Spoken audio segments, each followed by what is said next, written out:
Today we're going to learn how to, after you stuff your ugly doll, how we're going to close it. There are two ways on that blue paper that you have. There are several different directions that you can use if you want to try a different sewing technique. You can do the whip stitch where you're going around in a loop to kind of close it up and make it unique or different, or you can do the same stitching that you've been doing.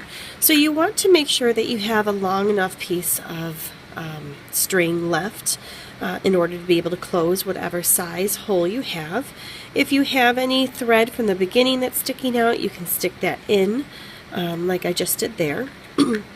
And to begin, just like we've done before, what you're going to do is you find the end of your string or your thread here, okay, and then you find your needle, and what you do is you put that through your needle, and you want to pull enough of that thread so that it doesn't come undone, okay, when you start your sewing.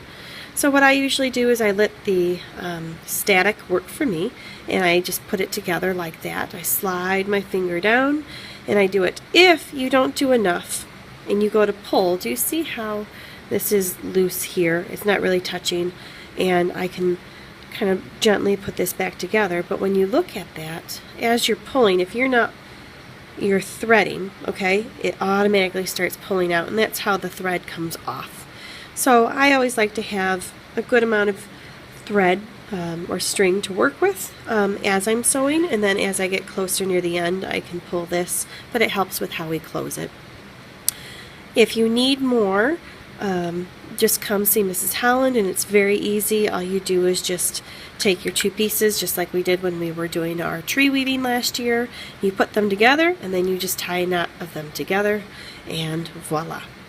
So here, what I started to do is I did a different type of stitching, the whip stitch, and you might actually prefer this technique.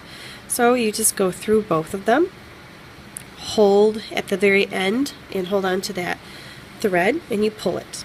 And then instead of going in to the back here, you just go around in a circle, okay?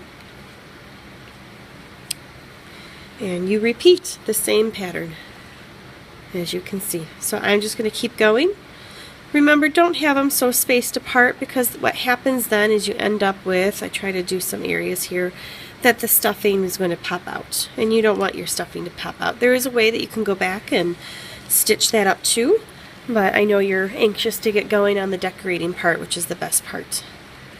So I'm just going to continue closing up my project.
Okay, so now, once you've come to your end, you can always go back to your other stitching if you want to have a mix. So I just show you both, where I did the whip, but then I also did my normal, which is what we did the whole project, so you got that back and forth.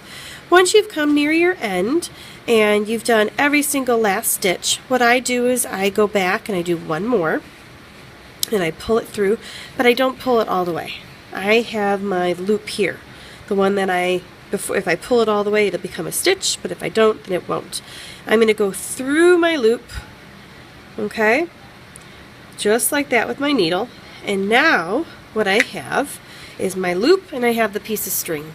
And just like you do with your shoes, all you're going to do is just tie the first knot, 1, tie the second knot, 2, And then I always just triple it because you don't want all your stitching to come undone.